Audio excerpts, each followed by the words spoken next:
शिवोऽहं चिदानन्दरूपा शिवोऽहं शिवोऽहं चिदानन्दरूपा शिवोऽहं शिवोऽहं न मे द्वेषरागौ न मे लोभमोहौ न मे भयमदो नैव मात्सर्यभावः न धर्मो न जातो न कामो न मोक्षः चिदानन्दरूपा शिवोऽहं शिवोऽहं चिदानन्दरूपा शिवोऽहं शिवोऽहं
शिवोऽहं न पुण्यं न पापं न सौख्यं न दुःखं न मन्त्रो न तीर्थं न वेदा न यज्ञः अहं भोजनं नैव भोज्यं न भुक्तः चिदानन्दरूपा शिवोऽहं शिवोऽहं चिदानन्दरूपा शिवोऽहं शिवोऽहं चिदानन्दरूपा शिवोऽहं शिवोऽहं न मे मृत्युशङ्का न मे जातिभेदः पिता नैव मे नैव माता न जन्मः न बन्धुर्न मित्रं गुरुर्नैव शिष्यः चिदानन्दरूपा शिवोऽहं शिवोऽहं चिदानन्दरूपा शिवोऽहं शिवोऽहं चिदानन्दरूपा शिवोऽहं शिवोऽहम् अहं निर्विकल्पो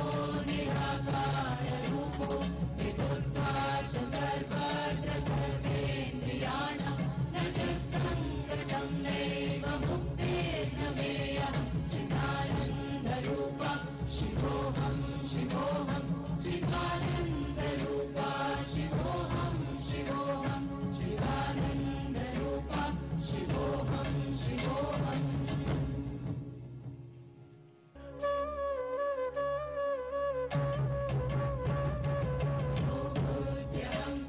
बुद्ध्यहङ्कारचित्तानि नामं न च श्रोत्रजिह्वे न च घ्राणनेत्रे न च व्योमभूमेर्न तेजो न वायु चिदानन्दरूपा शिवोऽहं शिवोऽहं चिदानन्दरूपा शिवोऽहं शिवोऽहं चिदानन्दरूपा शिवोऽहं शिवोऽहं न च प्राणसंज्ञो न वै पञ्चवायु न वा सप्तधातुर्न वा पञ्चकोशः न वा पाणिपादं न चोपस्थवायु चिदानन्दरूपा शिवोऽहं शिवोऽहं चिदानन्दरूपा शिवोऽहं शिवोऽहं चिदानन्दरूपा शिवोऽहं शिवोऽहं न मे द्वेषरागौ न मे लोभमोहौ न मे वैमनो नैव मात्सर्यभावः न धर्मो न जातो न कामो न मोक्षः चिदानन्दरूपा शिवोऽहं शिवोऽहं चिदानन्दरूपा शिवोऽहं शिवोऽहं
Last 5 minutes.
Last 1 minute. इसी ऊर्जा में आखिरी 1 मिनट और कोई भी आंखें न खोले।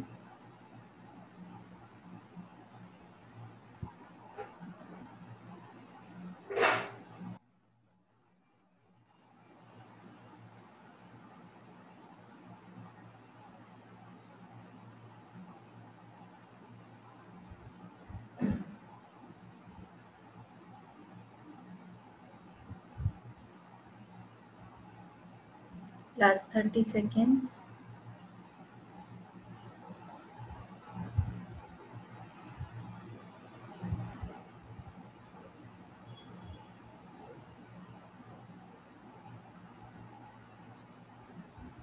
Last 10 seconds. अपने आसपास के वातावरण को फील करेंगे, अपने शरीर को महसूस करेंगे। 10, 9,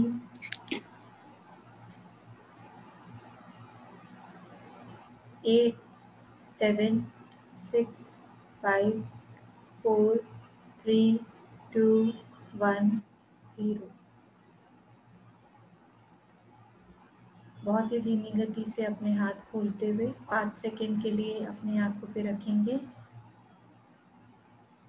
5, 4, 3, 2, 1, 0। धीरे धीरे हाथ हटाते हुए अपनी आंखें खोल लेंगे। जो भी ध्यान से नहीं अगर उठ पा रहे हैं तो वो कंटिन्यू करें और सुनते रहें ध्यान में ही बैठे हुए। आज के ध्यान के लिए ब्रह्म ऋषि पितामह पत्री जी के लिए, हम सभी के लिए, हमारे बीच उपस्थित हमारे प्यारे सभी के प्यारे ध्यान के भंडार हमारे पीवी रामराजू सर के लिए बहुत बहुत तालियां। धन्यवाद। बहुत ही सुंदर आज हम सभी ने ध्यान किया।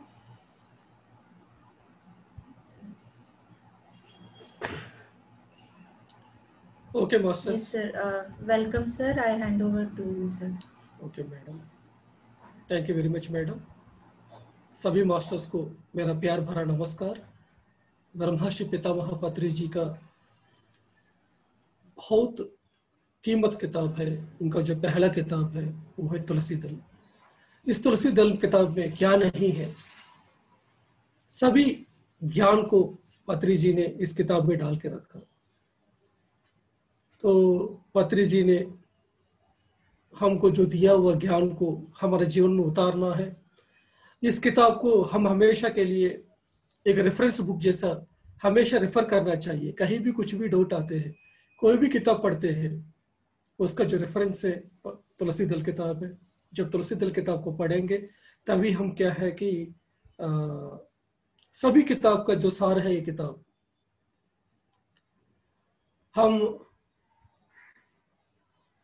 कल कुछ संतों के बारे में जानकारी किया था, जैसे सेठ मास्टर के बारे में, ओशो के बारे में, जीसस के बारे में, लिंडा गुडमैन के बारे में, मोहम्मद प्रॉफिट के बारे में जानकारी किया। आज और कुछ मास्टर्स के बारे में जानकारी करेंगे। पत्री जी ने पूरा दुनिया भर में जितना भी संत है जिससे हमको सीखना चाहिए उनको सबको हमको रिकमेंड किया है। तो आज हमारा चैप्टर है यह है गोधे। यह है जर्मन का महान आध्यात्मिक शास्त्रज्ञ है।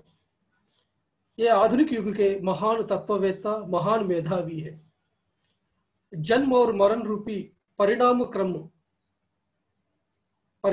को तुम जब तक नहीं समझोगे तब तक तुम धरती पर ऐसा ही अतिथि हो जिसका गम्य को जाना पहचाना नहीं है।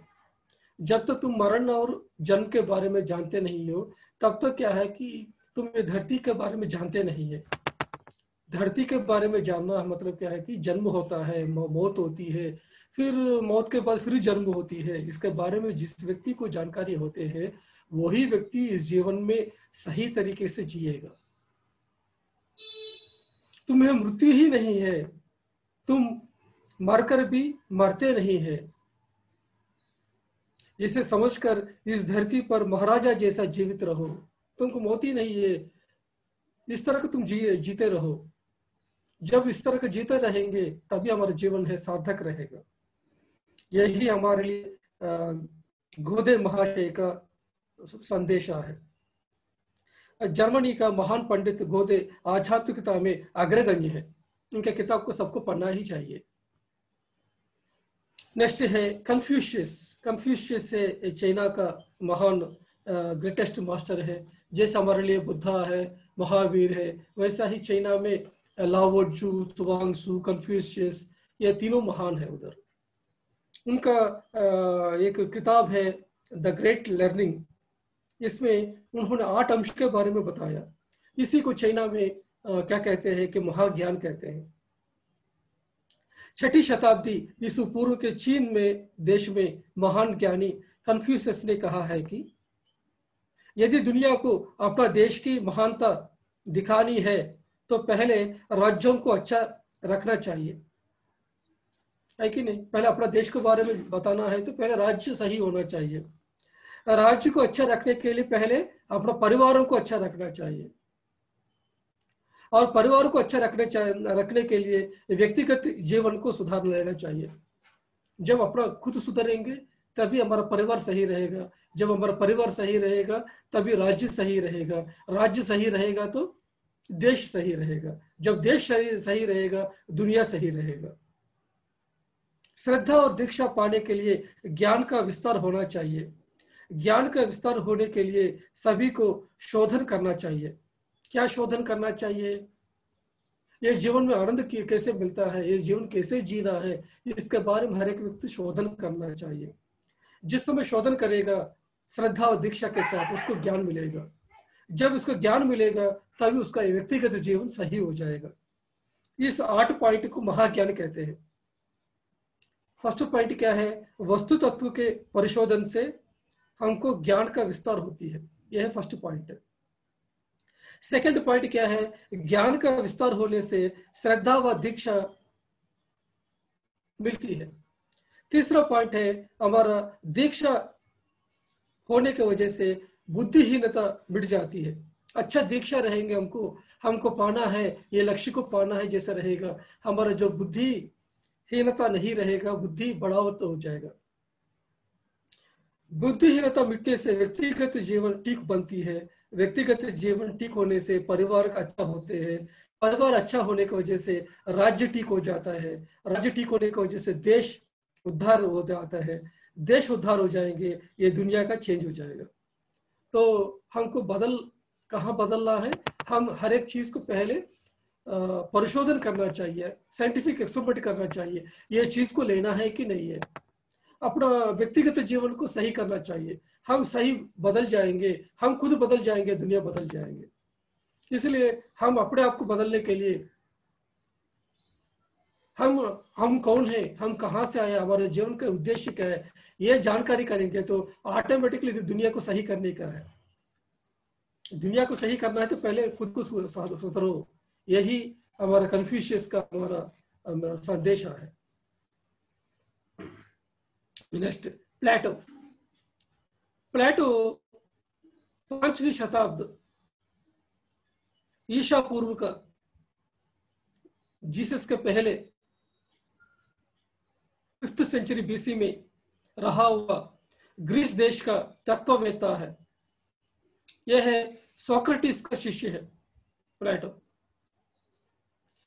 प्लेटो का जो किताब है बहुत फेमस किताब है। हमको भी जो पॉलिटिक्स पढ़ते हैं उनको तो BA पॉलिटिक्स के पढ़ते हैं, उन लोगों को प्लेटो का बहुत सारे टीचिंग्स आते हैं। उनका जो बुक्स है रिपब्लिकन है, डायलॉग्स है, ये बहुत अच्छा किताब है। जो सोक्रेटिस का और प्लेटो का जो टीचिंग्स है अभी भी हम अपना पॉलिटिक्स में यूज करते हैं। उनका कुछ सूक्तियां के बारे में सुनेंगे। भगवान अर्थात इस विश्वव्याप्ति विवेक और बुद्धि है। आत्मा अविनाशी है। मनुष्य लौकिक व्यवहार में सिर नीचे करके डूबकर अपने पंखों को खो बैठे हैं। मनुष्य सब लोग क्या कर रहा है कि इस प्रपंच ही सही है, ये लौकिक जीवन में रहते हुए इसी में डूबकर अपना पंखों को खो बैठे हैं। उनका जो अनलिमिटेड पोटेंशियल को बाहर लेके नहीं आ रहा, सिर्फ लिमिटेडनेस के साथ रह रहा है। तो हम सब लोग क्या है कि एक पक्षी के जैसे आजादी से उड़ना चाहिए।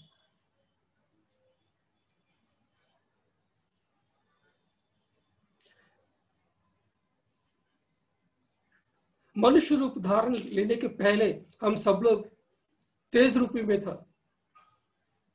ये शरीर लेने के पहले हम सब लोग तेज रूपी में था। जब ये शरीर को छोड़ेंगे उस समय में भी तेज रूपी रहेंगे। सूर्य अमृतमय तेजो मूर्ति है। इसी दिव्यत्व को प्राप्त करना और ज्ञान से भरकर पवित्र हो जाना ही जीवन यात्रा का लक्ष्य है। आत्मा का आविर्भाव शरीर से पहले हुआ है। शरीर उपांग है, अनुष्कंगिक है। इसका मतलब क्या है कि शरीर के पहले आत्मा थी और आत्मा हमेशा के लिए रहेगा। आत्मा शाश्वत है। शरीर 70 साल रहेगा, 100 साल रहेगा। जैसे आत्मा का जीवन में जो शरीर का जीवन है, ये जो जीवन है, जैसे आंख में एक बार जप्पी मारते हैं ना, ऐसा आंखें खोल के बंद करने का जैसा है। कितना 1 सेकंड में 100 पार्ट में हम आंखें को बंद करके खोलते हैं। तो हमारा जो जीवन भी क्या है कि आत्मा को जो जीवन में सिर्फ ऐसा ही है। आंखों को खोलना, आंखों को बंद करने के समय में जितना होता है उतना समय है। तो इतना क्षण मात्र जीवन के लिए हम इतना इंपॉर्टेंस दे रहे हैं, लेकिन हमेशा के लिए रहने वाला जो जीवन है, जो आत्मा का जो जीवन है, इसको इंपॉर्टेंस ही नहीं दे रहे। इसके बारे में आप सोचते नहीं है, आप तो ध्यान तो करते ही नहीं है।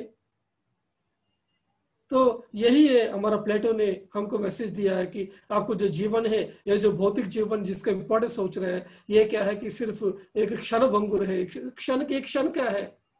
लेकिन आत्मा का जीवन है वो एक समुद्र का है। तो समुद्र के लिए इंपॉर्टेंस नहीं दे रहे, उसके जो बूंद के लिए इंपॉर्टेंस दे रहे हो।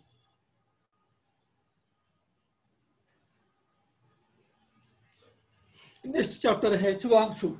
चुवांगशु भी एक चाइना का ग्रेट मास्टर है, एक ऋषि है, एक तत्ववेत्ता है। उनकी कुछ सूक्तियां है, वो क्या है, जीवन है तो मरण रहेगा, इसी प्रकार यदि मरण है तो फिर जीवन भी है।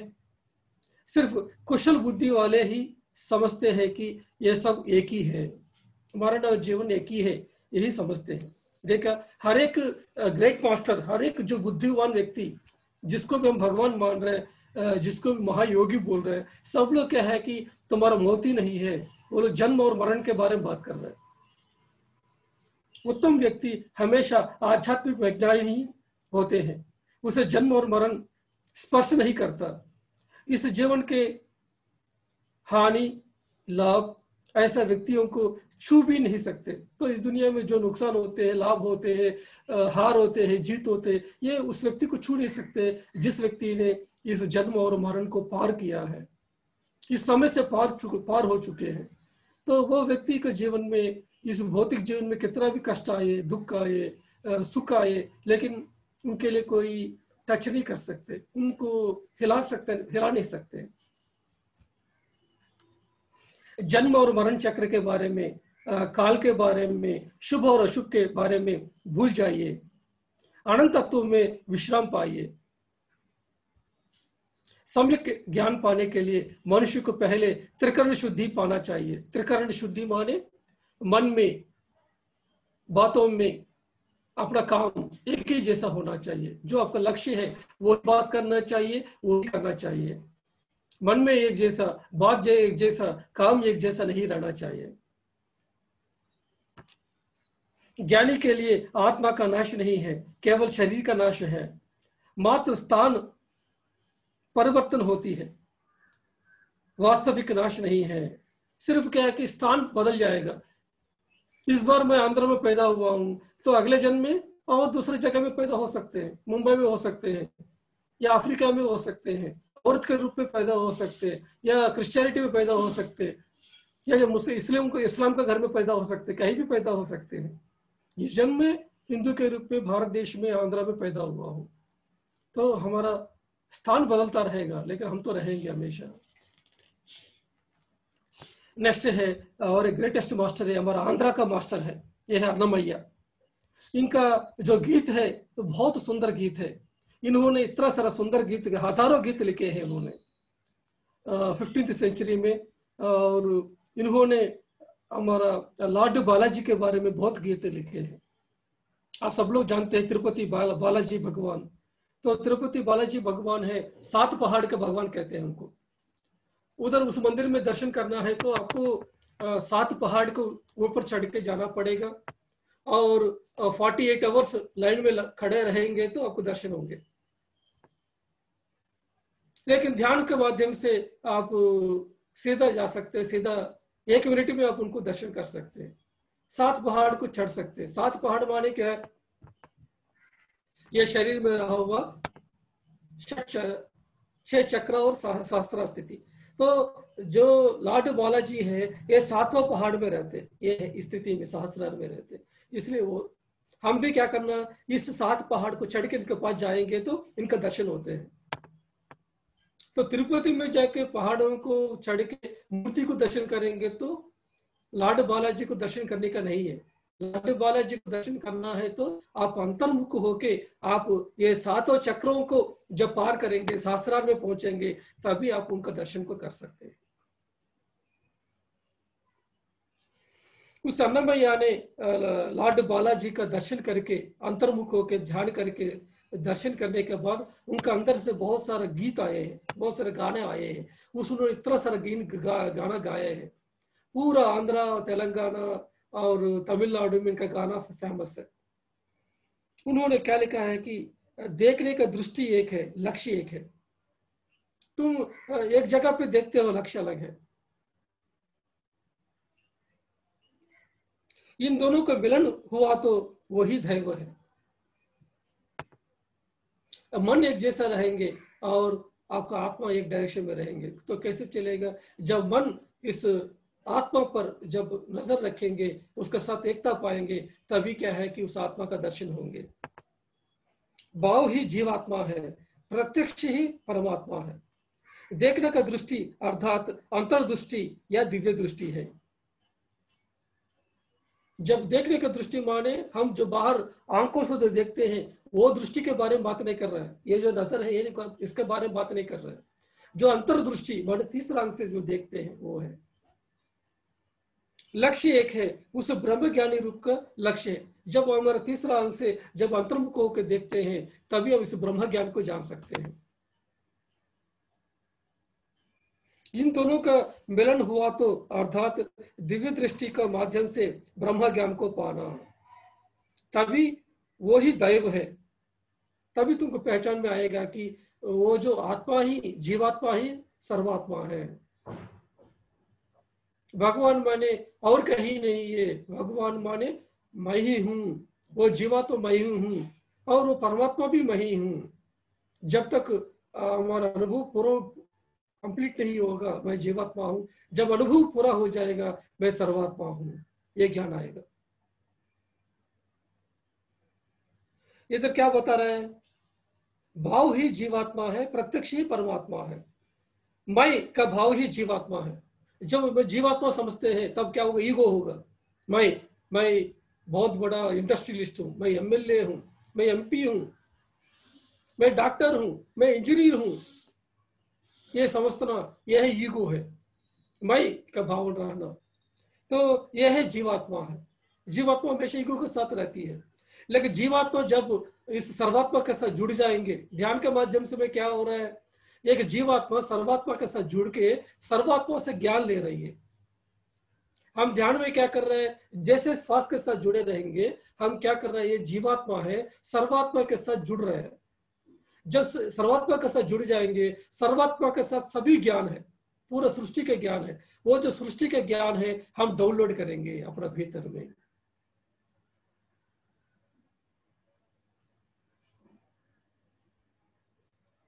अनंत कोटि ब्रह्मांड को प्रत्यक्ष रूप में दिव्य दृष्टि से देखने वाला जिसका मनोगोचर होते हैं वो ही मनुष्य देव है।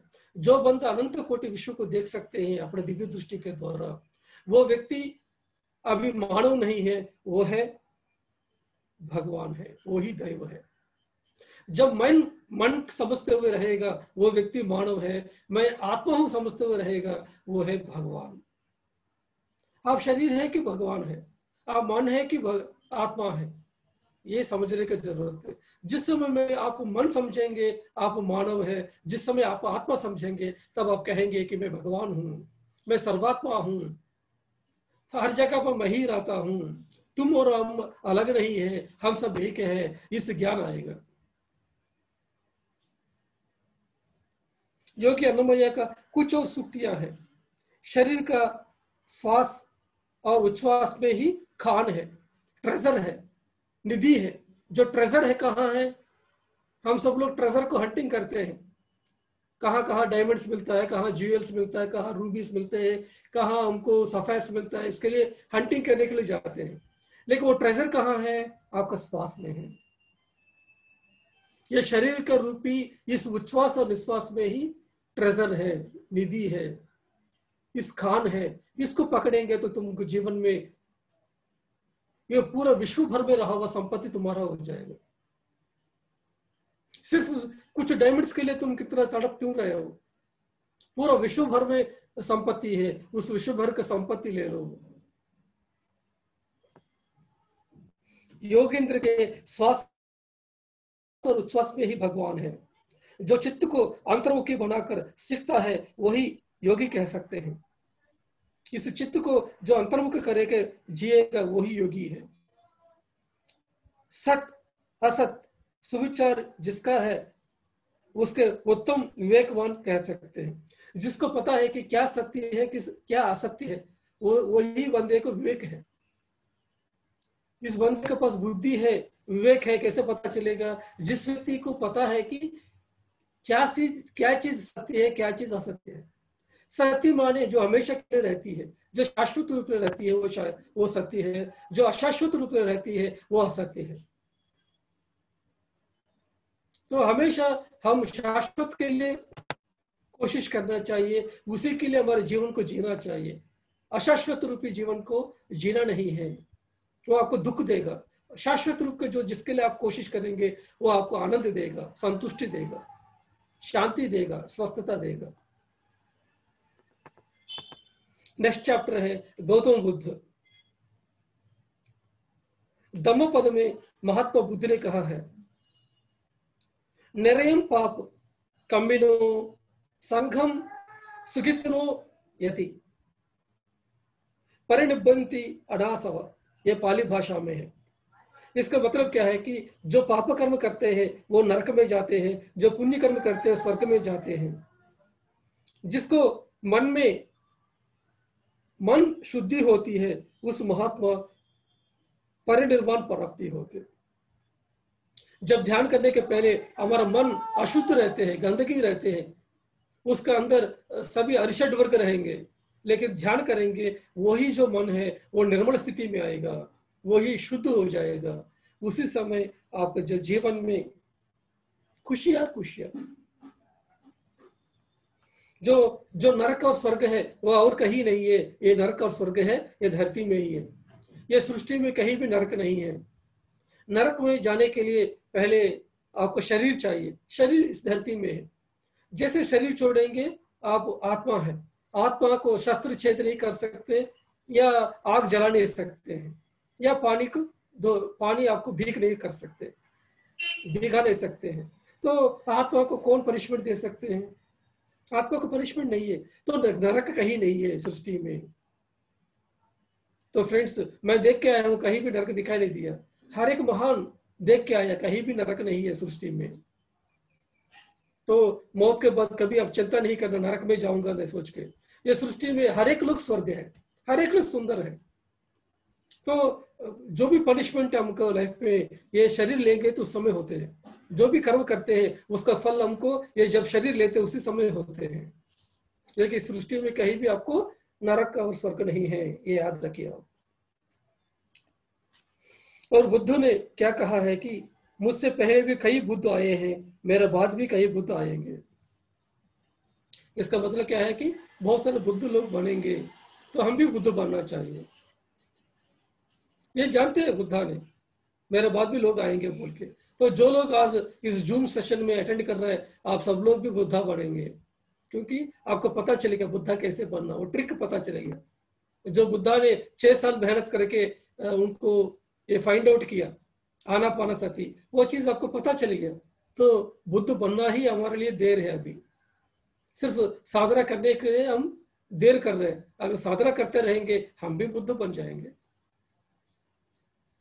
बुद्ध बनो, बुद्धत्व की प्राप्ति करो, यही हमारे लिए गौतम बुद्धा का संदेश है। उसके बाद नेक्स्ट चैप्टर है 4 आर्य सत्य। बुद्धा ने अपना राज्य को छोड़ दिया सत्य को जानने के लिए। पूरा जगह पे गया, सभी गुरुओं के पास गया, लेकिन कोई गुरु उनको बता नहीं पाया। लास्ट में जब श्वास के साथ जुड़े रहे तब सब सत्य पता चल गया। फिर उसके बाद बुद्धा ने 4 सत्य बताया, 4 आर्य सत्य बताया। वो क्या क्या है? पहला है दुख सर्वत्र है, हर जगह पे दुख है, सबके जीवन में दुख है। पहले मैं सोचता था कि सिर्फ गरीब व्यक्ति के पास दुख है, मिडिल क्लास व्यक्ति के पास दुख है, जो अमीर है उसके पास दुख नहीं है सोचा। लेकिन उनके घर में जब गया जाके देखा हूं तो उनके घर में भी दुख है, वो दूसरा दुख है। गरीब के पास एक जैसा दुख रहेंगे तो जो अमीर व्यक्ति है उसका दुख अलग है। अमीर व्यक्ति को नींद नहीं आता है, तरह तरह बीमार रहते हैं, रात को नींद नहीं आता है और चोर से डर है, बहुत सारे प्रॉब्लम्स है उसको जीवन में। एक डॉक्टर का जीवन में दुख है, एक इंजीनियर के जीवन में दुख है, एक साइंटिस्ट के जीवन में दुख है, एक पॉलिटिशियन के लाइफ में दुख है, सबका जीवन में दुख है। शरीर के रूप में, मन के रूप में, बुद्धि के रूप में, ये तीन प्रकार के रूप में सबका जीवन में दुख है। यही चीज ने बुद्धा ने देखा है। इस दुख से कैसे बाहर आना, इसी को खोजते हुए बुद्धा ने अपना राज्य को छोड़ दिया। तृष्णा ही दुख का मूल कारण है। बुद्धा को पता चल गया है कि क्यों दुख आते हैं हमको।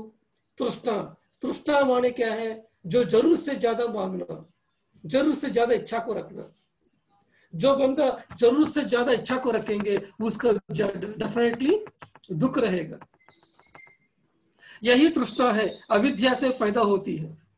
किस तरह की इच्छा रखना है, किस तरह की इच्छा नहीं रखना है, ये कैसे पता चलेगा कि आपका अविद्या, आपको ज्ञान नहीं है, तभी आपको होगा।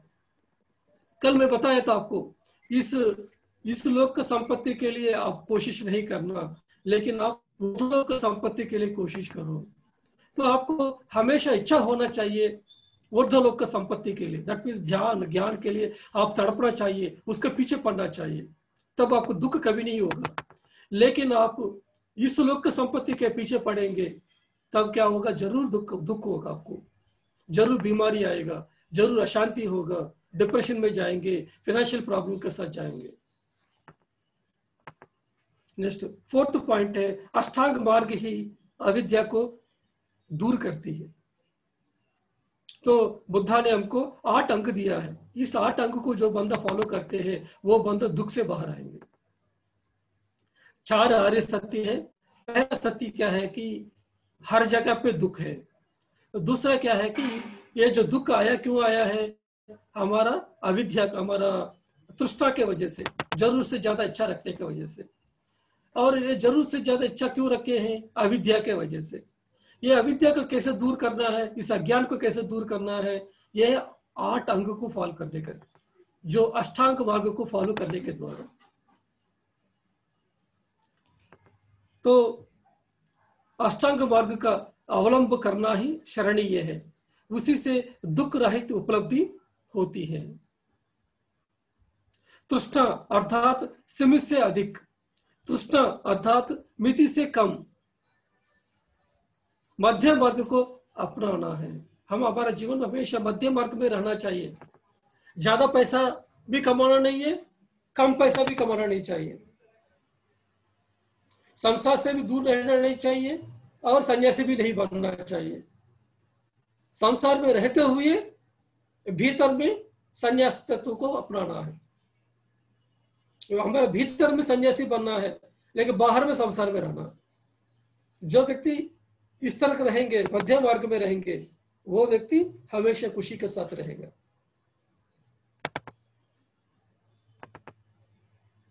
तृष्णा ही दुख का प्रत्यक्ष कारण है। तो तृष्णा रहित से दुख राहित्य उपलब्ध होता है। दुख राहित ही निर्वाण है। तो दुख से दूर जाना ही निर्वाण है। जो व्यक्ति दुख से बाहर आया वो निर्वाण पाते हैं। निर्वाण, मुक्ति, निश्रेयस, मोक्ष, कोई भी शब्द से बोलिए, लेकिन एक ही तो है। मुक्ति बोलिए, मोक्ष बोलिए, निर्वाण बोलिए, निश्रेयस बोलिए, लिबरेशन बोलिए, ये सब कुछ एक ही है। लिबरेशन, किससे लिबरेशन? दुख से लिबरेशन। मुक्ति, किससे मुक्ति? अपने दुख से मुक्ति।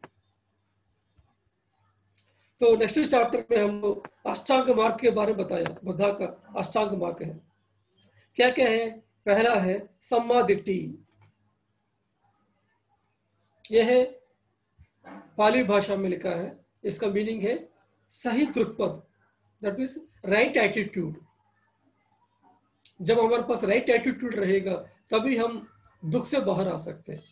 हमेशा हमारा जो एटीट्यूड है हमारा कैसे रहना चाहिए कि पॉजिटिव ह्यूमिलिटी के साथ, और हमेशा हमारा जो देखने की नजर हमेशा आत्मा के स्तर पे रहना चाहिए, तभी हम उस दुख से बाहर आएंगे। नेक्स्ट, सम्मा संकल्पो, दैट मीन्स सही तरह का संकल्प करना चाहिए। आपको जो संकल्प हमेशा आत्मा का प्रगति के लिए होना चाहिए, क्योंकि बाहर आप मेटेरियलिज्म के लिए कोई भी संकल्प करेंगे आप वो जरूर पाएंगे, लेकिन क्या है कि वो जो रिजल्ट है आपको दुख देगा। इसलिए क्या है कि जो दुख देने वाला जो रिजल्ट है वो क्यों संकल्प करना, जो हमेशा के लिए आनंद देते हैं वही तरह का संकल्प को करना चाहिए। नेक्स्ट, तीसरा है सम्मा वाचा, दैट मीन्स सही तरीके का वाक होना चाहिए। आपका मुंह से हमेशा पॉजिटिव शब्द निकलना चाहिए, मिराकल शब्द निकलना चाहिए, सत्य वाक निकलना चाहिए। इस तरह का जब शब्द आपको मुंह से निकलता रहेंगे वही शब्द है इस प्रकृति में पहुंच के आपको भी उसी तरह का रिजल्ट आपको लाइफ में देगा। आपको मुंह से जो भी शब्द निकलते हैं वही रिजल्ट आपको जीवन में आते हैं। अगर पॉजिटिव शब्द निकलते हैं तो पॉजिटिव रिजल्ट आपको जीवन में आते हैं। आप सत्य के साथ बात करेंगे वही सत्य आपको रक्षा करेगा। धर्मो रक्षते रक्षितः, आपको जो शब्द हमेशा धर्म को रक्षा करने के लिए होना चाहिए। मैं आत्मा हूं समझते हुए आपको बातें होना चाहिए। नेक्स्ट, सम्मा कर्म, दैट मीन्स सही कर्म। क्या कर्म करना चाहिए, क्या कर्म नहीं करना चाहिए, यही जानना है आपको। यही भगवत गीता में बताते हैं कि जो कर्म में अकर्म को देखते हैं, अकर्म में कर्म को देखते हैं, वो बुद्धिमान व्यक्ति है।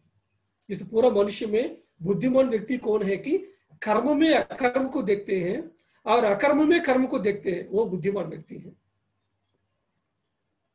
दैट मीन्स क्या है, दैट मीन्स क्या है कि हम जो कर्म समझते हैं, बहुत सारे लोग हैं ध्यान जो करते हैं ना, उनको क्या है कि आलसी व्यक्ति सोचते हैं ये व्यक्ति अपना टाइम को वेस्ट कर रहा है, घर में बैठे आंखें बंद करके बैठे रहते हैं, ये टाइम वेस्ट कर रहा है सोचेंगे। हमेशा कर्म करना चाहिए सोचेंगे। रात दिन वो बंदा काम करते रहेंगे कुछ न कुछ पाने के लिए। लेकिन जो बुद्धिमान व्यक्ति है ना, उसको पता है कि जो कर्म में अकर्म देखते हैं, जो व्यक्ति रात दिन पैसा कमाने में पीछे पड़ा रहेंगे ना, वो व्यक्ति कुछ भी लेके नहीं जाएगा उस चीज को। लेकिन जो ध्यान करके जो बंदा ज्ञान को पाएगा वो व्यक्ति सब कुछ लेके जाएगा, पूरा ज्ञान को लेके जाएगा। तो असली कर्म कौन कर रहे हैं, जो ध्यान करने वाला कर्म कर रहा है, या जो रात दिन जो फैक्ट्री में काम कर रहा है, जो जॉब में पीछे पड़ा है, वो बंदा कर रहा है? बताइए। जो बंदा ध्यान में बैठे है वही असली कर्म कर रहा है। जो बंदा सोच रहा है कि मैं बोर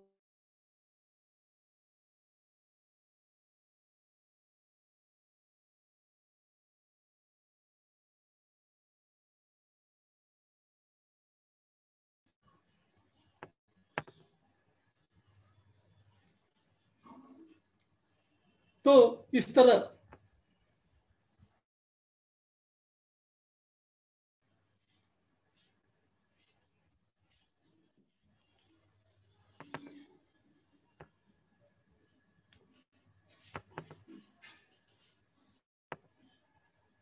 यस विधि जी। सर आपका नेटवर्क नहीं आ रहा है शायद। आवाज आ रही है विधि जी? हाँ सर अभी आ रही है। Yes sir. अभी देखिए अभी कैसे है? यस सर अभी ठीक है।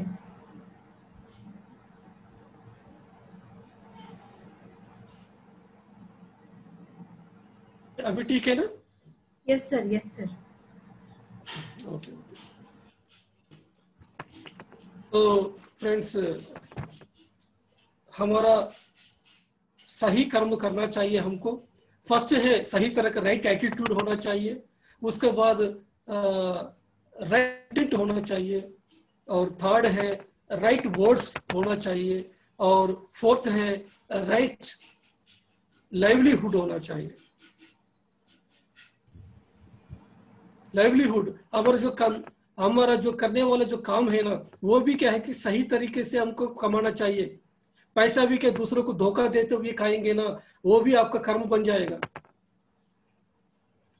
हमारा जो कहाँ से कमा रहा है पैसा, जस्टिस के साथ जो काम करके मेहनत करके जो पैसा कमाएंगे, यही पैसा है आपको रक्षा करेगा।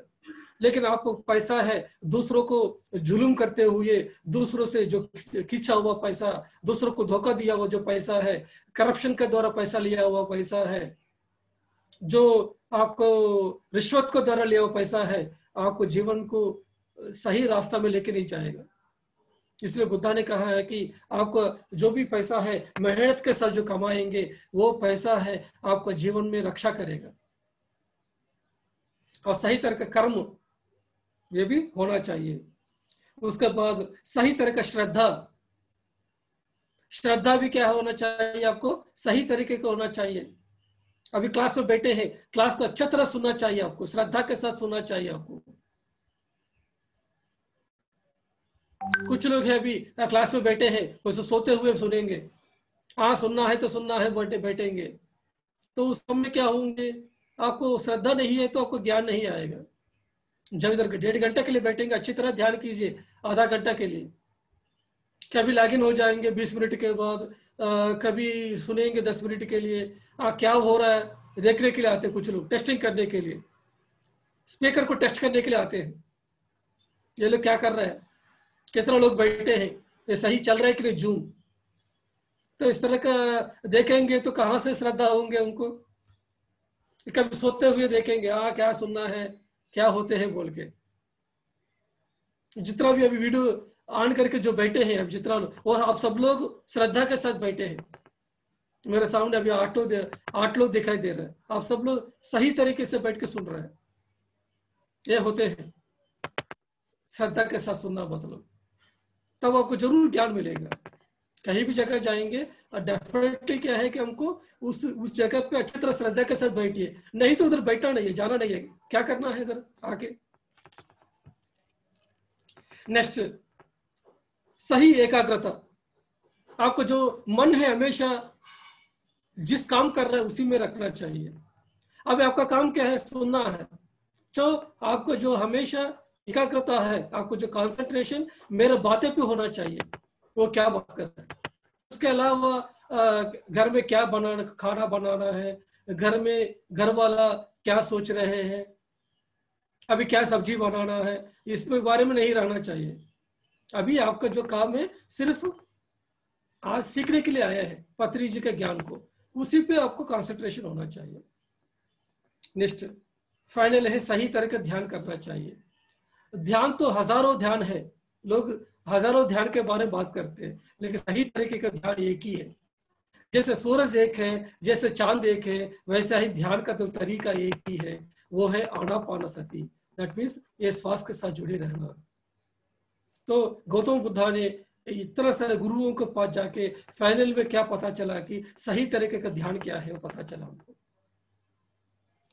तो 8 अंग के बारे में गौतम बुद्धा ने बताया। क्या क्या है, सही दृक्पथ, right attitude, right intent, right words, right work, right livelihood, right concentration और right focus and right meditation, ये सब कुछ है। तो सही वाक्य, सही संकल्प, सही कर्म, सही जीवनोपाय, सही श्रद्धा, सही एकाग्रता, सही ध्यान, ये गौतम बुद्धा बताया। अभी पत्री जी आके क्या किया है कि अभी बाकी 7 को भी निकाल दिया पत्री जी ने। पत्री जी ने एक ही रखा, वो क्या है, सही ध्यान। तुम सही ध्यान करेगा तो बाकी 7 ऑटोमेटिकली आएगा तुम्हारे साथ, बोल रहा पत्री जी ने। पत्री जी ने सब कुछ सिंपल कर दिया। ओशो आके, ओशो ने सब कुछ बताया। ओशो है मॉडर्न बुद्धा है, लेकिन ओशो ने 112 टेक्निक बताया बुद्धा मेडिटेशन का। डायनेमिक मेडिटेशन, कुंडलिनी मेडिटेशन, रोज मेडिटेशन, काफी मेडिटेशन, क्या क्या मेडिटेशन बताया हुआ ओशो ने। इसी की वजह से लोगों ने कंफ्यूजन हो गया, क्या मेडिटेशन करना उसको भी पता नहीं है, लेकिन ओशो को सब कुछ पता है। पत्री जी आके ये सब कंफ्यूजन दूर कर दिया, ये सभी मेडिटेशन जरूरत नहीं है, 111 को निकाल दिया पत्री जी ने, एक ही मेडिटेशन करो। जो बुद्धा बताया 8 अंग, पत्री जी आके बताया कि एक सही करो, सही ध्यान करो, सिंपल। ये ध्यान सही करेगा तो ऑटोमेटिकली श्रद्धा आएगा, ऑटोमेटिक एकाग्रता आएगा, ऑटोमेटिकली सही कर्म करना शुरू करेगा, सब कुछ तुम्हारा बुद्धि सही हो जाएगा, ऑटोमेटिकली सब कुछ सही हो जाएगा।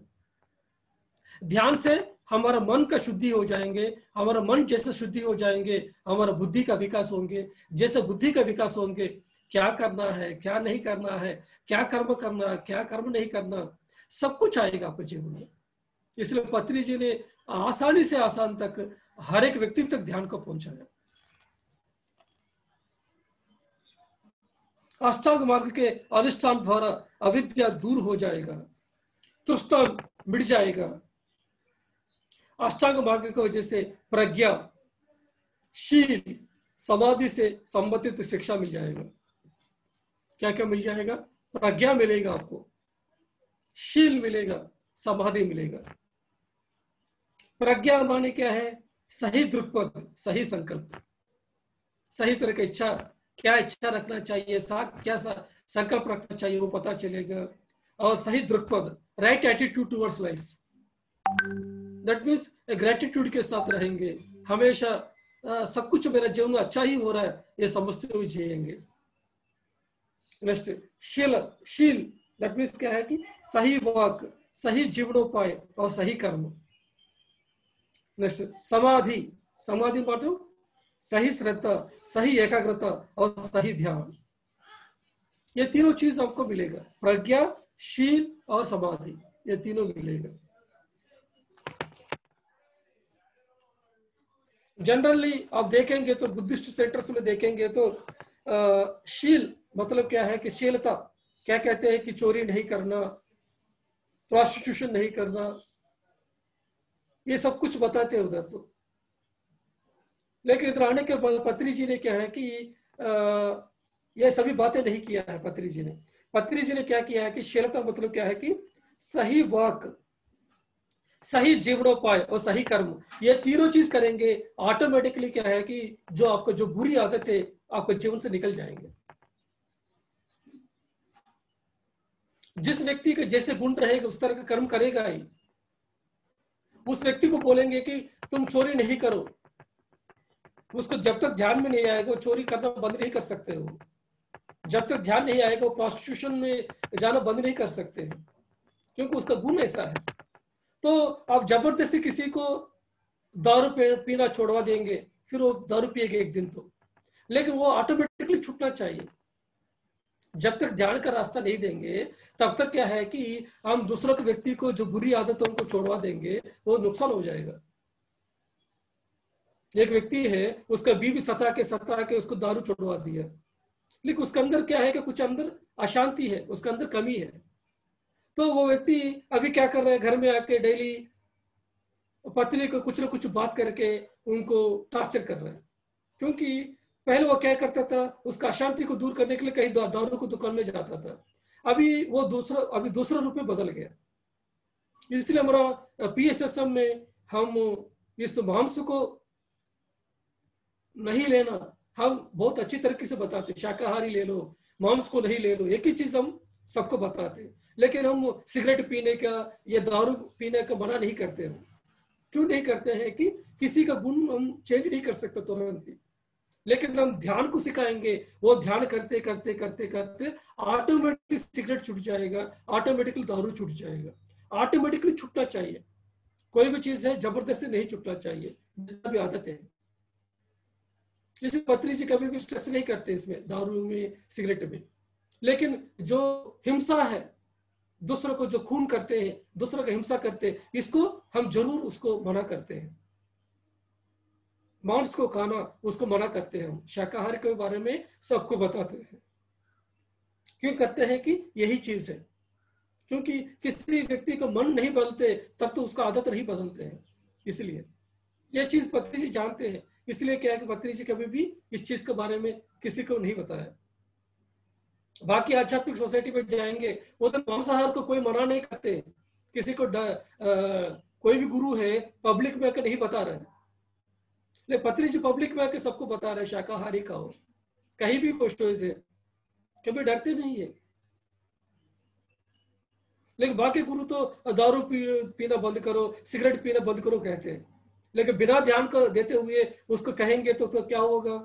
वो जो अंदर जो दबा कर रखा हुआ उसको इच्छा है वो दूसरा रूप में बदल जाएगा। सिगरेट तो बंद करेगा, लेकिन क्या होगा? अपने वाइफ को टॉर्चर करना शुरू करेगा, या डिप्रेशन में पहुंचेगा, या कोई एक रूप में बदल जाएगा। इसलिए बहुत सारे लोगों को डाउट आते हैं, पत्री जी क्यों ऐसा नहीं बताते नहीं है सिगरेट बंद करने के लिए, दारू बंद करने के लिए, इसलिए यही रीजन है।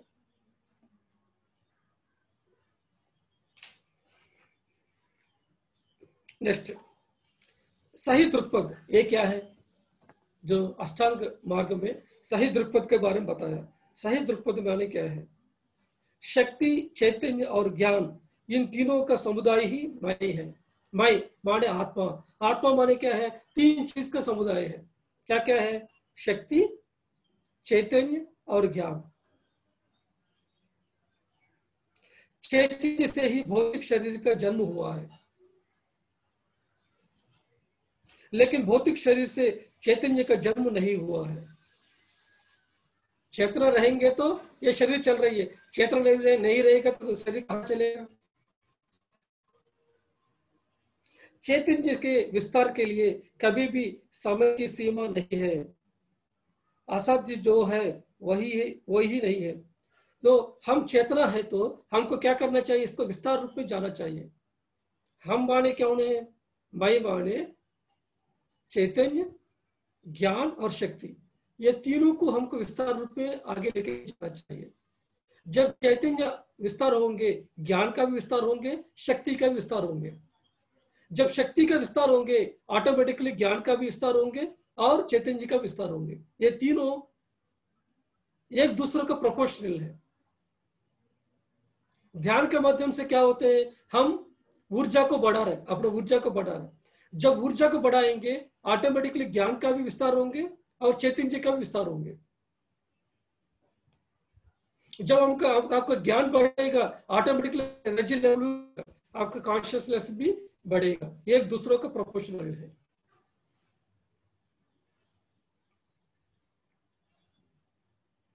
बाकी हर एक चीज है वो टेम्पररी है। हम स्वयं ही अपने वास्तविकता को सृजन करते रहते हैं। भूतकाल और भविष्यकाल कुछ भी नहीं है, सब कुछ वर्तमान ही है। हम समझते हैं कि भूतकाल अलग है, भविष्य अलग है, वर्तमान अलग है। वर्तमान अलग लग रहा है क्योंकि हम 3 डायमेंशनल प्लेन में हैं, लेकिन क्या है कि सब कुछ एक ही चीज से चल रही है। लेकिन ये समझना अभी नहीं है। आपको ध्यान का गहरा स्थिति में जाएंगे, आपको पता चलेंगे समय एक इल्यूजन है, समय एक भ्रम है। इस समय से जो भ्रम से बाहर आया है वो ही विष्णु है। विष्णु क्या करते हैं? उस शेषनाग के नीचे सोया पड़ा है, वो सांप के नीचे। वो सांप माने क्या है? समय है। वो समय के पार हो चुके हैं, लेकिन जो समय से बंधा हुआ है वो व्यक्ति दुख में रहेगा। इसलिए विष्णु हमेशा वैभव के साथ रहते हैं। तो हम भी वैभव के साथ रहना चाहिए, तो हम इस समय से पार होना चाहिए।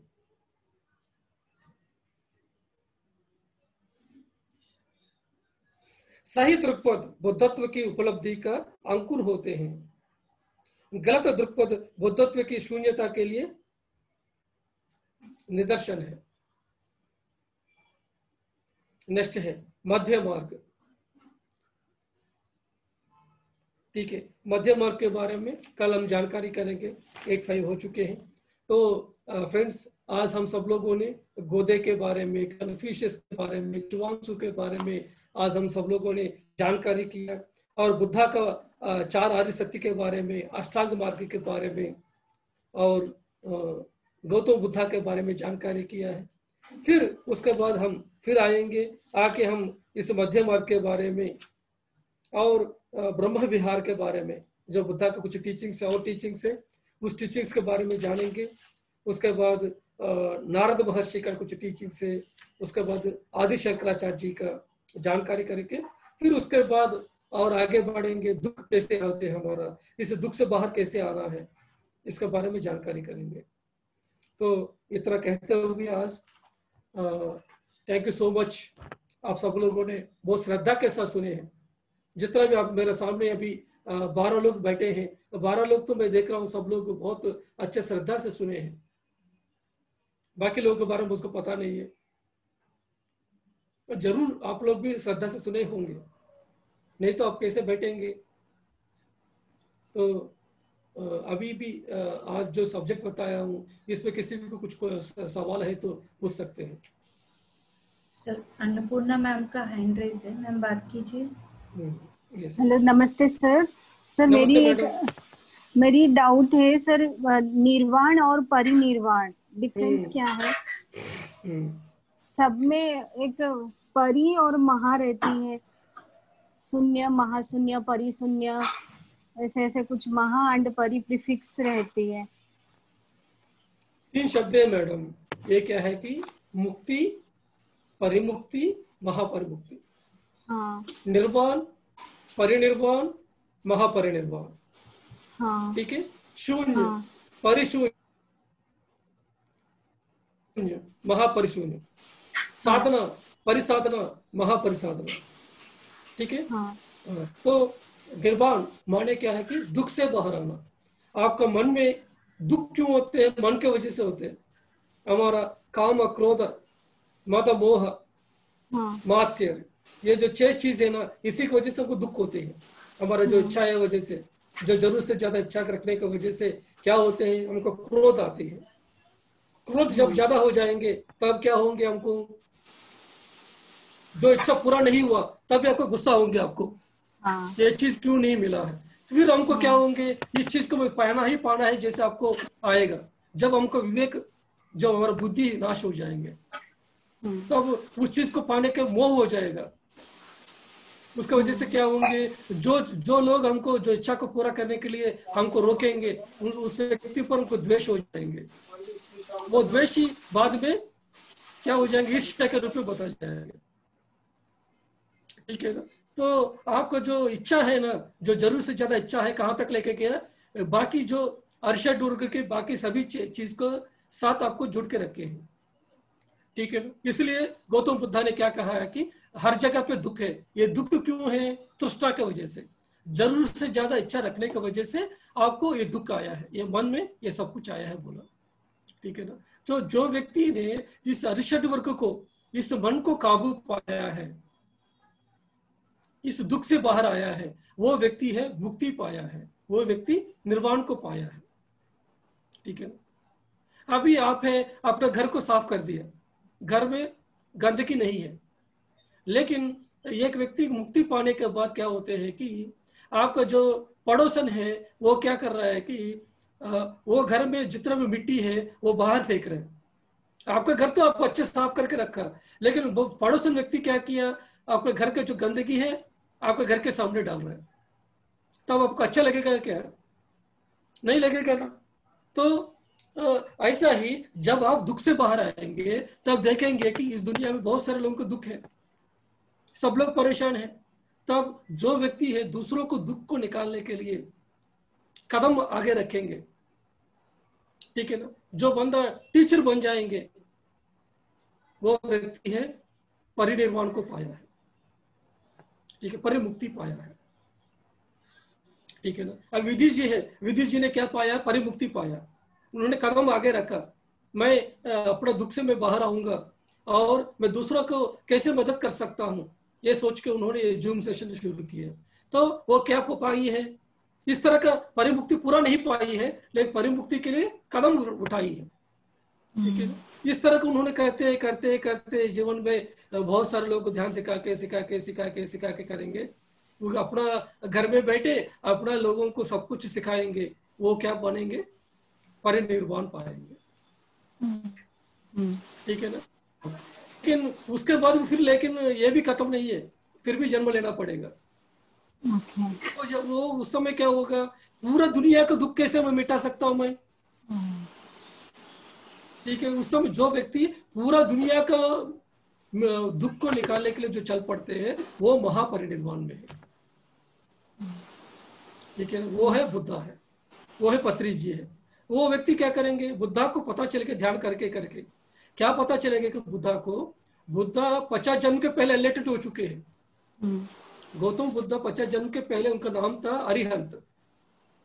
अरिहंत माने क्या है, आर्य माने अरिषड वर्ग, हंत माने मार डाला है। ठीक है ना, जो अरिषड वर्ग को मार डाला है वो व्यक्ति अरिहंत। ठीक है ना, लेकिन बुद्धा ने और 50 जन्म लेना पड़ा। दूसरे जन्म में क्या किया बुद्धा ने, उनका नाम था बोधिसत्व था। बोधिसत्व का जन्म में उन्होंने एक आश्रम शुरू किया, जो उनके पास है उनको ध्यान सिखाया। ठीक है, उन्होंने कहीं गया नहीं है, अपना घर में जो आया उनको ध्यान सिखाया। वो बंदा कौन है, बोधिसत्व, वो परिनिर्वाण में है। लेकिन बुद्धा के जन्म में उन्होंने देखा है कि 700 जन्म देखा बुद्धा ने, 746 जन्म देखा। वो देखा कि अरे यार मैं तो ध्यान भी किया हूं, ध्यान को भी सिखाया हूं, फिर भी मैं क्यों जन्म लिया हूं। तब उनको पता चला है कि मैं आया हूं सिर्फ एक बंदे को 100 लोगों को ध्यान सिखाने के लिए नहीं है, पूरा दुनिया को सिखाने के लिए आया हूं, ये पता चलेगा। इसलिए बुद्धा ने निर्वाण को पाया, जब ध्यान करके निर्वाण को पाया 35 साल की उम्र में। 35 साल की उम्र से लेकर 80 साल की उम्र के बीच में बुद्धा ने ये पूरा दुनिया घूमे हैं, गांव गांव शहर शहर जाके सबको ध्यान सिखाया। जब उनको शरीर छोड़ दिया तब बुद्धा को कहा है कि उन्होंने महापरिनिर्वाण पाया। ठीक है, तो एक गुरु नानक देव जी है। गुरु नानक देव जी ने पहले अपना ज्ञान पाया, उसके बाद उन्होंने पूरा एशिया घूमे हैं। एक महावीर जी है, उन्होंने क्या किया, हर जगह घूमे हैं कि नहीं। हाँ, महावीर ने, जीसस ने क्या किया, एक श्री कृष्ण ने क्या किया, ये लोगों ने अपने ज्ञान को पूरा दुनिया को दिया है। तो आप भी एक बुद्धा जैसा, एक महावीर जैसा, एक जीसस जैसा बनेंगे, तब आपको कहेंगे महापरिनिर्वाण पाए। जब विधि जी ने सिर्फ नागपुर तक और मुंबई तक सीमित हो गया, वो परिनिर्वाण पाएगी। लेकिन विधि जी भी क्या है कि मैं पूरा भारत देश को सिखाऊंगा, पूरा दुनिया को मैं सिखाऊंगा, इस तरह का उनका लक्ष्य रखेंगे, वो भी महापरिनिर्वाण पाएंगे। ठीक है ना। जब आप सुनते रहेंगे, क्लास के लिए आया, क्लास सुन रहे हैं, श्रद्धा के साथ सुन रहे हैं, ध्यान कर रहे हैं, तो आप कौन सा स्थिति में रहेंगे, आप निर्वाण के लिए कोशिश कर रहे हैं। लेकिन आप दूसरों को, आप निर्वाण के लिए कोशिश कर रहे हैं, जब दूसरों को चेंज करने के लिए, दूसरों को दुख से निकालने के लिए आप कोशिश कर रहे हैं, दैट मीन्स आप परिनिर्वाण में है। लेकिन दुनिया को, पूरा दुनिया के बारे में सोच रहे हैं, दैट मीन्स आप महापरिनिर्वाण में। ठीक है ना जी। ठीक है सर। सर एक लास्ट, अरिषद वर्ग क्या है? ये मैं बताया ना, काम और क्रोध, मद मोह। 6, अच्छा, जो 6 एनिमी। ठीक है सर। काम, क्रोध, लोभ, मद, मत्स्य मतलब मात्सर्य, मतलब ईर्ष्या, jealousy. Thank you sir, thank you sir. Yes, thank you so much, ma'am. Thank you. Yes, Suman ma'am, आज आपका ऑडियो ऑन है, आप बात कर सकते हैं। ये जो सर आपने बताया कि शेष नाग और विष्णु वाला, वो मेरे समझ में शेष नाग मतलब क्या? हाँ, जो विष्णु है मैडम, जो शेष नाग के नीचे सोया पड़ाता है। शेष नाग माने क्या है कि आपका भौतिक जीवन में क्या सोच रहा है कि नाग माने सांप सोच रहे हैं। उधर क्या है कि आध्यात्मिक रास्ता में वो जो सांप है वो विशेष रूप से क्या है कि समय को बताते हैं। जो बंदा सांप माने क्या है कि जो समय से पार हो चुके हैं, वो है विष्णु है। विष्णु माने जो आपको जो फोटो में देखते हो वो विष्णु नहीं है। विष्णु माने हर जगह पर फैला हुआ चेतना ही विष्णु है। ठीक है ना। उस स्थिति को जो बंदा पाया है वो वैभोग है। ये आपको अभी भी समझ में नहीं आएगा मैडम, ध्यान में बहुत गहरा में जाना पड़ेगा। ये विष्णु, ये अभी आपको अभी समझ में आने नहीं है, आपको ध्यान को घंटों घंटों घंटों करेंगे तभी आपको समझ में आएगा। Thank you sir. पहाड़ के ऊपर जाना पड़ेगा, पहाड़ के नीचे रहेंगे समझ में नहीं आएगा। ठीक है, अभी स्टार्ट जैसे किए हुए 2 दिन में स्टार्ट किए हुए, बिल्कुल। फिर भी आप सवाल पूछा है, बाकी लोगों के लिए बताता हूँ। जैसे मैं पहाड़ के नीचे एक जगह पे खड़ा हुआ हूँ, एक बस के लिए वेट कर रहा हूँ, मेरे सामने एक बस आने वाला है, दूर से दिखाई दे रहा है, वो मेरे लिए क्या है, भविष्य है। क्योंकि वो जो बस है मेरे पास आने वाला है, ये मेरे लिए भविष्य है। वो जो बस से मेरे सामने आया वो कौन सा है, ये वर्तमान है कि नहीं। अभी बस से चला गया, ठीक है ना, वो कौन सा है, वो भूतकाल है, ठीक है ना। वो तीनों अलग अलग दिखाई दे रहे हैं, है कि नहीं। भविष्य अलग है, वर्तमान अलग है, भूतकाल अलग जैसा लग रहा है। लेकिन एक व्यक्ति है पहाड़ के ऊपर बैठा है, ठीक है ना, वो पहाड़ के ऊपर बैठने व्यक्ति को वो जो बस आना और चले जाना एक ही समय में हुआ उसके लिए, है कि नहीं। आपके लिए बस आना अलग है, बस सामने रहना अलग है, बस चले जाना अलग है। लेकिन जो पहाड़ के ऊपर जो बैठा है उसके लिए क्या है, ये दोनों समान, सभी आना एक और ही है। जाना। जो व्यक्ति आध्यात्मिकता में उन्नत स्थिति पाएगा वो व्यक्ति समय से पार हो जाएगा। उस पहाड़ के ऊपर बैठा है, उसके लिए सब कुछ लीला है, आपके लिए माया है। आप माया में है, वो लीला में है, ठीक है ना। आप लीला में रहना चाहते हैं कि माया में रहना चाहते हैं। तो लीला में रहना, माया में तो नहीं रहना चाहिए। ओके, तो श्री कृष्ण लीला में करते हैं, जैसे श्री कृष्ण मजा करते हैं, डांस करते रहते हो, वो तो गोपियों के साथ लीला करते हो, नाचते रहते हैं, क्योंकि वो ये सभी से पार हो चुके हैं, ऊपर से देखते हैं सब कुछ उन्होंने, इसलिए उनके जीवन में दुख नहीं है। श्री कृष्ण रोते हुए कभी देखा मैडम आप, हाँ जी, वो भागवत में श्री कृष्ण कभी रोते हुए देखा, नहीं कागज में नहीं। कहीं कृष्ण भागवत में सुना नहीं है ना, कहीं महाभारत में सुना नहीं है कहीं भी, क्योंकि नहीं श्री कृष्ण सुना। हमेशा लीला में रहते हैं। हाँ जी, श्री राम ने रोया है, श्री राम हाँ, दुख के साथ रहे, लेकिन श्री कृष्ण ने कभी रोया नहीं है। वो जब तो अपने उनका बीबी चला गया उस समय श्री राम रोया, लेकिन श्री कृष्ण कभी रोया नहीं है, क्योंकि श्री कृष्ण क्या है कि पूरा सहस्त्रार को कंप्लीट किया हुआ मास्टर है, ठीक है ना madam. Sir thank you sir. अभी कोई हैंड तो रेज नहीं है। फ्रेंड्स अगर किसी को लास्ट एक क्वेश्चन पूछना है तो पूछ सकते हैं, हैंड रेज करेंगे या वीडियो ऑन करके भी हैंड रेज करेंगे तो मैं म्यूट कर लूँगी। Okay okay madam, yes sir, thank you thank you Shashi sir. Madam, thank you Geeta madam, thank you Sheel madam, thank you Shweta Padma ji, Bhushan sahab, Manju madam, Sushma ji, Praveen sahab. आज तो कविता चड्डा मैडम नहीं आया आज तो। जी आज नहीं है आज दो सुनीता मैडम है इधर। आप सब लोगों का नमस्कार। सर का 3-4 लोगों, 2-3 लोग ऐसे थे जिनका फर्स्ट डे ही है आज, मतलब वो वेरी नाइस मैडम। पहले फर्स्ट डे ही उनको यूनिवर्सिटी का सब्जेक्ट मिल रहा है, यूनिवर्सिटी का सब्जेक्ट मिल रहा है उनको। थैंक यू आप सब लोगों थैंक यू, को, पहला दिन थैंक ही यू, आपको ब्रह्म ज्ञान मिलेगी आप सब लोगों को। Thank you thank you sir. Okay sir, bye bye, thank you फिर सो मच मिलेंगे। सर। सर के लिए बहुत बहुत धन्यवाद। क्लैपिंग एक स्माइल के साथ हम लोग आज का सेशन यहीं एंड करेंगे फ्रेंड्स। Thank you. तुलसी दल के लिए, जिसको भी तुलसी दल जो हम अभी बुक पढ़ रहे हैं वो लेना है, आप लोग कांटेक्ट कर सकते हैं, मुझे व्हाट्सअप कर सकते हैं। नागपुर में जो है वो भी कांटेक्ट कर सकते हैं। ऑनलाइन अमेज़ॉन पे भी मैंने चेक किया है, ये बुक अवेलेबल है। और अगर अमेज़ॉन से नहीं लेना है मुझे भी कांटेक्ट कर सकते हैं, मैं आपको मतलब बता सकती हूँ कहाँ से मिल जाएगी ये बुक नागपुर में। थैंक यू सो मच या friends, thank you, bye bye.